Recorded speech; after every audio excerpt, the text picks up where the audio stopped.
what gave you the main idea for this film? Was there anything that you were watching, or is it a combination of things? Or? Yeah, I mean, loads of things come together. Essentially, the idea of doing a low-budget movie, you think one location, blah blah blah, and you do all that. But I'm like, I don't want to do a typical sort of one-location movie. I want to do a one-location that ends the world, or potentially, you know. I want to do a location that really goes somewhere, and that's really where the journey of it comes from. And then I just think about subject matters that interest me. I like the whole idea of science and religion, you know, or things that are supernatural, just the science we don't understand. And all that stuff, and mix it all in with my love of The Shining and The Omen and things like that, and well. I especially like the line and the small significant thing that snowballed into something momentous and quite big. And that's the theme. That's basically the theme of the film, yeah. That is the theme. And ultimately, like, it's all about fate as well. At the end of the day, can we change what we want to do? Is it all set out for us? And everything? I think that was a great underlying point of the film. Great, yeah. Answer just as well for Forrest Gump, I believe. Yeah. What do you think that's going to be obviously different about this that we separated from other horror films that are out now? What do you think, John? Because I've been editing it, doing all the visual effects and doing all that and stuff, and I haven't been away from it. Whereas John has been able to step away and come back. So what do you think? About what sets it apart from other... Yeah, I mean, what makes it... I know there is a big difference in there, but... I mean, it depends if you're... There's two different points of view. There's filmmaker's point of view and then there's audience point of view. A filmmaker will respect that it's a very well-made film and looks great for hardly any money spent on it. So filmmakers will get that. Audiences, I think, hopefully will get into the story of it. It's because it's part...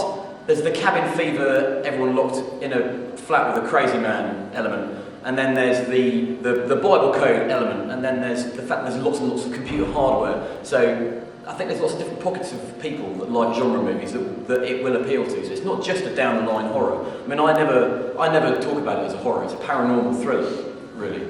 But I think the fact that it's one location, obviously for the budget, you know, but for the fact that it's one location, it kind of focuses your attention as well.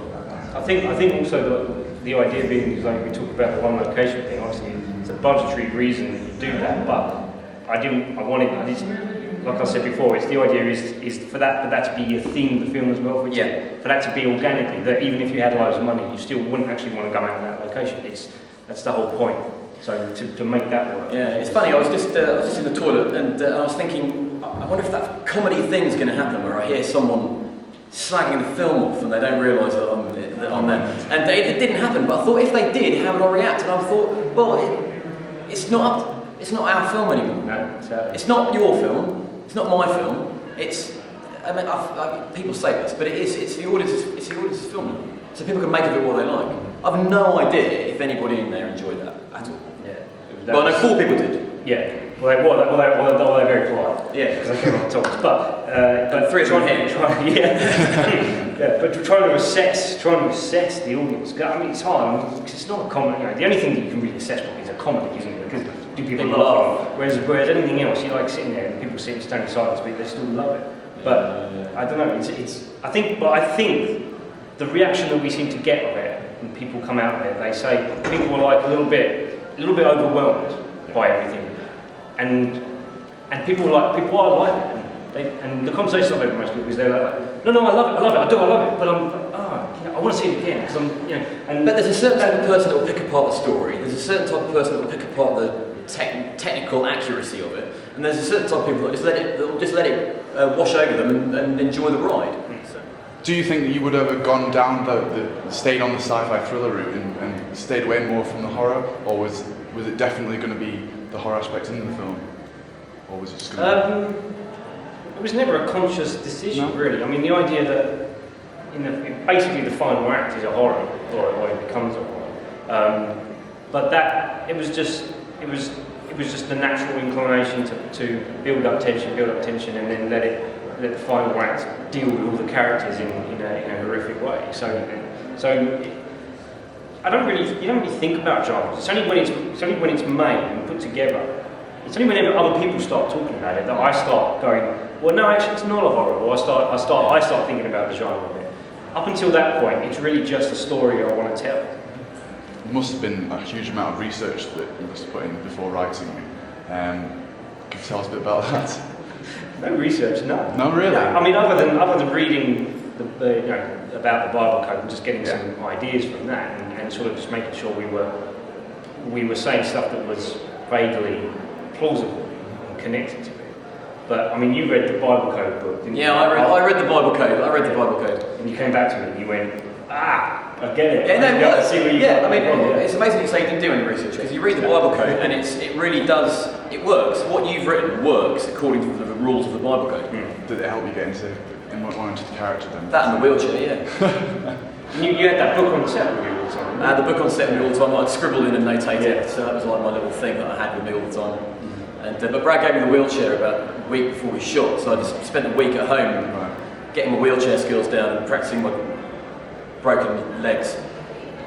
and learning my lines, really, learning all those lines. Thanks. Apart from saying to Brad, obviously, that you wanted to basically do this film badly, what initially did you think of when reading the script first time around? What did I think of? Yeah, what was the main thing that came into your head? Images Yeah. of films that I had seen, Yeah. characters that I have always wanted to play, and basically I put an amalgamation of all the awesome things I've seen over my life so far into this role. I gave myself a watching list of things to watch: Shining, Blade Runner, Leon, and there's little bits of, I mean, there's so many more, I can't remember them. But I just watched these films and muck about in a wheelchair and learn my lines.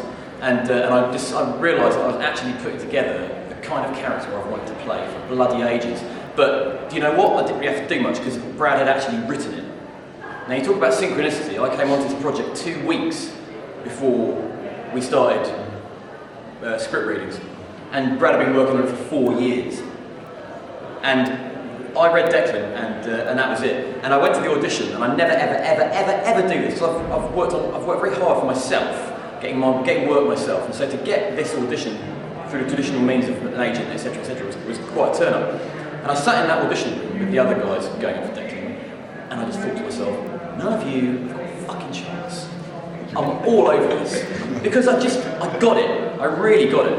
And I can say that in hindsight, but it is true. And really, I don't mean it as arrogantly as it sounds. I just got it. I read it and I was like, this is it. And I saw how it would look, and I'm so pleased. Only the second time I've seen the film. I'm so pleased that it looks how I wanted it to look and how it felt. Because it felt great making it. I mean, everybody felt that something cool was happening. Now, obviously, we mentioned before, like all the different types of films that are kind of sort of shoved in there, but not so much that people go, oh, that's definitely been stolen from The Shining, like with the tapping on the door. Well, the trick Hey, now that I love that. Now, that moment, that was just a one-off. Oh, really? That was a one-off. That was just I just thought, little pigs, little pigs. That was definitely The Shining. But you know, it's my, you know what, The Shining is a film I OD'd on when I was younger. And that is just a little nod. It's just a little nod. But I also had a little nod to Gary Oldman and Leon. I had a little nod to Rutger Hauer in Blade Runner. And Jeff Goldblum in Fly as well. And Jeff Goldblum in Fly. All Yeah. these people, all these... It's Just amazing. work their way in there somewhere. It's Just good. come out with my take on it. Sorry. I'm just excited to actually talk about it. What are you looking to move on to next, Brad?